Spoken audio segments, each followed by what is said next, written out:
Patch 14.4 is here, and I think it's going to bring some pretty nice changes to the game. I'll be telling you what comps I believe are really going to be strong in this meta, maybe some ones that aren't going to be mainstream, so you can get in there fast, get your LP, and maybe get your units before they start getting contested. So let's get into it. First thing that's really important to point out on this patch is that they actually reduced the amount of resources we're going to be getting this patch. So it says on average 1 less component and sometimes 1 less silver or blue orb.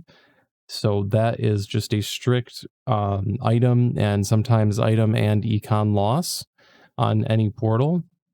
And it says here that they're reducing the total component drops in Scuttle Puddle Crab Rave by 2. Now, the way this is worded, I'm not sure if that means that that's 2 in total for Scuttle Puddle or Crab Rave, or if it's actually 3 less components for Scuttle Puddle Crab Rave, because Scuttle Puddle Crab Rave has, as part of their loot table, 2 extra components at some point during each of the first 4 PvE rounds. So I am not sure about that, but generally we can expect less econ and less items overall. So that being said, I'm going to put the team comps into 2 groups. The first one being team comps that can function on standard or like low econ, and the second one for the more high roll games. So first off, for standard and low econ, I believe that Vanguard Marksman is probably going to be the go-to most meta thing for people to gravitate towards. And that's for a couple reasons. Very obvious reason. They buff Vanguards and they buff 4 Marksmen. So yeah, it's going to be flavor of the month. I think one thing that's going to be very interesting to flex into this is if you come across a Marksman emblem, take out your Jinx most of the time and play Misfortune with a Marksman emblem instead, because she received quite a substantial buff this patch, and I believe that will be a higher cap board. And the reason why we're keeping Jhin is at level 9, we can flex in Aurora to pair with Jin's Dynamo. I believe this is going to be a very strong comp, but expect this to be extremely, extremely contested. Second comp we're going to look at is Strat Amp. So reason for this being, even though Nefiri took a bit of a hit this patch, and Nico as well, they actually made this comp way more consistent by increasing I believe they called it charge, like the amp charge. So Annie 1 more fireball, Nefiri spawns 1 more dog on their ult. 4 amp is actually going to give 1 more charge than it does currently. Last patch it was 3, this patch it's 4.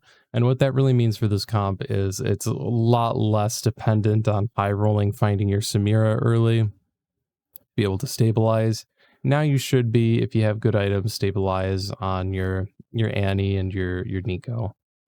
I think this is going to be a fairly decent thing to default to. Annie, of course, requires kind of specific items. You're going to need, 3 tiers to reliably play your Annie in general. So maybe this is more of a lost streak, whereas Vanguard Marksman is definitely more of a tempo win streak. For the most part. All right, and so the next comp we're going to be looking at is actually Street Demons.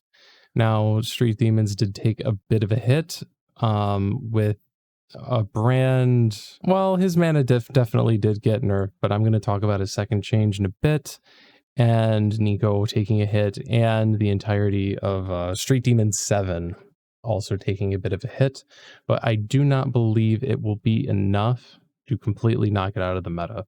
It definitely won't be the issue, let's just say, that it was last patch.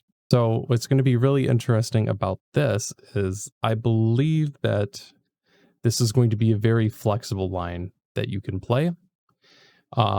Because 7th Street isn't as ridiculous as it was before, you can go back to sometimes playing this guy. These 2 here flex in, you get Cyber Boss on your Ziggs, and then Mordekaiser pairs with Mundo, and then that gives you your 4 Techie. as a flex. And what could be really cool is if you get a techie emblem, throw that on Ziggs, then at level 9, you can take your Viego. You can grab a Viego, and now you have six techie, 5 street demon, and the 6 techie breakpoint actually got buffed this patch. So this is probably going to be a pretty substantially strong board if you can scale into 9 and you happen to find a techie emblem. Something to think about. Another thing to think about, you'll notice that I have Sniper's Focus on Brand. So the reason for that is with the changes they made to Brand here, let me pull them up real quick. Brand. Okay, it's right here. Brand's mana lockout is now a fixed duration of 1.9 seconds. Previously, it was 0.5 seconds after the missile landed. Between 1.4 and 2.9 based on distance from the target. Now, this is technically a buff to Sniper's Focus Brand, which was already really strong. So if you just happen to come across a Sniper's Focus, this is not something to think about, because this, I believe, will be stronger than it is even on live, the Sniper's Focus Brand. His mana got nerfed, but when he's casting now, he won't be locked out of his mana with Sniper's Focus, because he'll like hit the enemy backline. You when you're playing Sniper's Focus Brand and you have the option to, you want to keep him on the same side as enemy carries, because his first cast he'll actually a lot of times just throw straight at the backline, and sometimes it can one shot them. And on to the next comp, and this one is Zeri Misfortune. This comp, what's really great about it is that it is extremely cheap. You are playing 3 4 costs and 1 3 cost, and all the rest is green and white. So that's really good. The problem is this Exotech trait, you need items to like make the trait do anything. And so that means that basically you're going to want to play this with like component anvil, buried treasures, replication, anything that can get you more items for your team, because the more items you throw on, the more Exotech bonus you get. But yeah, I expect this to be quite strong because of just how cheap it is, especially with the Misfortune buff. I really think people might be underestimating how strong this Misfortune unit could be right now. And this is a very nice thing if you're completely broke. Before I continue on, I think it's really important to take a look at probably one of the most important buffs in the entire patch note. Right here. Kog'Maw AD 50 to 53. This is a ridiculous buff. This is very strong. I will just say that. And I also have to say, in TFT, how you get to the final board is oftentimes more important than the final board you end up on. And for that reason, I want to take a quick moment to talk about the optimal openers now. So I have this board here. For this patch, Alistar Mundo have been the dominating force in stage 1 or stage 2. And I believe for the most part, as far as 1 costs go, that's going to remain the same. Actually, I can guarantee you, but among double 1 cost front lines, these two will be the supreme, continuing on in 14.4. And now Kog'Maw Kindred almost certainly guarantee you a 5 streak in most situations. Like this Kog'Maw unit, you can hold your Ginsus. If you're playing towards Mark's Vanguard, if you're playing towards Zeri Misfortune, he can carry your static shivs. If you're playing towards Street Demons or Strat Amp, he is a very versatile carry, and you should be picking up Kog'Maw copies on stage 1. Now, I have Skarner and Alawi actually to the sides here, because they also received very substantial buffs. If you open a Skarner or an Alawi, especially if you cheat and you get an Alawi 2 or a Skarner 2, they will probably be better than Alistar Mundo. So if you're playing Skarner, that's really very nice with your Kog'Maw that turns on Boom Bot. And then you can just get like a Silas or a Vi to pair with your Skarner. Alawi will pair well with the Jax, or a Poppy, probably. It'd be even better if you could find a Shyvana, but beggars can't be choosers. It also kind of buffs the Anima Squad opener. Because there's not a lot of resources now, or at least a reduced amount of resources, win streaking is going to become way more important. I believe optimal play, unless you have Cypher, this patch is going to be a very aggressive play style. I think you should be fighting for a win streak, for the money, for the sake of saving HP. I feel like that's going to be very, very important. And you should be considering how you can translate your opener into the boards going forward, because that will be the key in your success on this patch. Also, again, for straight demon, Alistar Mundo is still really strong, so the common straight demon opener with these 4 goons is still going to be really good. It's still going to be really good, really solid AP opener, and you can it obviously translates really easily into the straight demon board. So that's another reason why I think that is going to remain pretty strong for this patch. You're probably going to want a better spot for it than you would last patch. But yeah. And then one last comp I wanted to look at before we get into the high econ. This is going to be like the kind of in between high econ, low econ. I think this is going to need some sort of added juice to play. I added juice to play, but I think it still can be playable in a lot of situations that aren't, triple prismatic or scuttle puddle. And that is Nitro Elise reroll. Now, we're getting shipped a good old Riot special this patch. Nitro 4 is receiving a buff.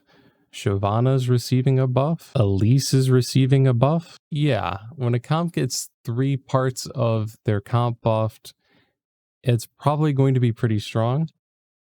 But the issue with this is I believe that the normal Nitro reroll, where you would play around either Nefiri 3 or Jin 3, rolling with your 1-star units, I think that's going to be quite bad still. Jin hasn't been buffed and Nefiri has been nerfed. So I don't think that is going to be the play. So I devised this, or I whipped up this team that you kind of play it like you would Twisted Fate. You roll on 7, trying to get your Shyvana 3, but you're rolling for Elise and probably for the most part Galio. If I had to guess, you just want Elise and then 2 front lines, one of the front lines being Shyvana 3-starred. And I think the spots that you want to play this are ones in which you can guarantee just really fast Nidalee and Kindred 3-star without having to roll that much. Like if you worth the weight into them, that's going to be a good sign to maybe go for this. And the way you would level for it is you would have Kindred, Nidalee, Shyvana, and then you're probably throwing in your buddy Kog'Maw to pair with Kindred, and then Kindred or Kog'Maw is probably going to end up holding like Static Shiv or something for Shyvana or for Elise, something along there. Another thing to really look out for is this spare parts augment.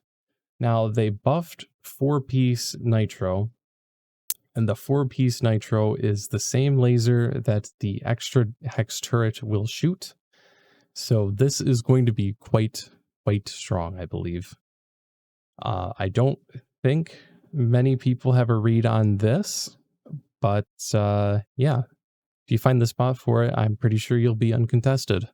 Now let's get into comps that you probably need a whole lot of econ to be able to play them out. Probably these are going to be limited to high end gold sub plus win streak or scuttle puddle shenanigans. So the first thing we are going to take a look at, and I imagine is going to be the undisputed king board if you can hit it, is going to be rapid fire Renekton. So a bit of a stipulation here, you absolutely need rapid fire emblem for your Renekton. This comp doesn't work without it, but if you have it, dear lord, this guy is strong. He was strong last patch, and well, let's take a look at what they did to our boy Renekton. Look at all those numbers go up. Yeah, they super buffed this guy. This guy is going to be an absolute demon. Without a lot of econ, you're kind of gambling at level 8 to hit Renekton. I mean, if you're cool like that, you can just hit him and play it on, normal fast state. The rest of the board's pretty cheap. But yeah, it's way more stable if you can go 9 and find your Renekton, slap your rapid fire emblem on, and you'll probably just destroy everything in the game, honestly. And the next comp I want to look at is Divinicore Z here. Vertical Divinicore got buffed like quite a bit, but you're going to need to make it all the way to 6 Divinicores to really feel the benefit from that. This comp potentially can cap into the stratosphere now. You see at 10 here we have Garen and Renekton in. Garen really wants to be dishing out a Divinity Core mod to the Z so that he can be your 4-cost carry that can just assassinate the backline. And you also get to play around the newly super buffed Renekton and his, highly buffed vertical trait. So I imagine this is going to be quite strong if you have the money to hit it, because if you can't make it to 10, you kind of want to make it to Senna 3, and have your Renekton eat a Senna 3 and become quite strong with all that AD. And the last comp I want to look at today is going to be the Boombots. You're going to want an emblem for this. And this is another board that's going to cap very, very high in high econ situations. You get to play around your good buddy, good friend, good pal Kog'Maw and your new good pal, good buddy, good friend Skarner to secure a high win streak in stage 2. And hopefully you got other econ coming in from other places. And hopefully you find a Boombot emblem along the way. You can play this on Vex to pair with your Urgot, or Brand to pair with your Fiddlesticks. I am pretty certain that like Vexotech and boards involving Vex as a main carry are going to suffer really, really hard this patch. I think the nerf to Vex is a lot bigger than people think, because while she is a blue buff mage, so she casts her spell a lot, and the 20 base damage they took off of her spell is going to be quite a big deal to her damage overall, and I think Brand will end up being a better pick in most situations. There you have it. Those are some comps that you should keep on your radar as you play through your first games of the patch. I hope this helped you, and if you have any more comps you want me to look at in the future, please leave a comment down below. Thank you.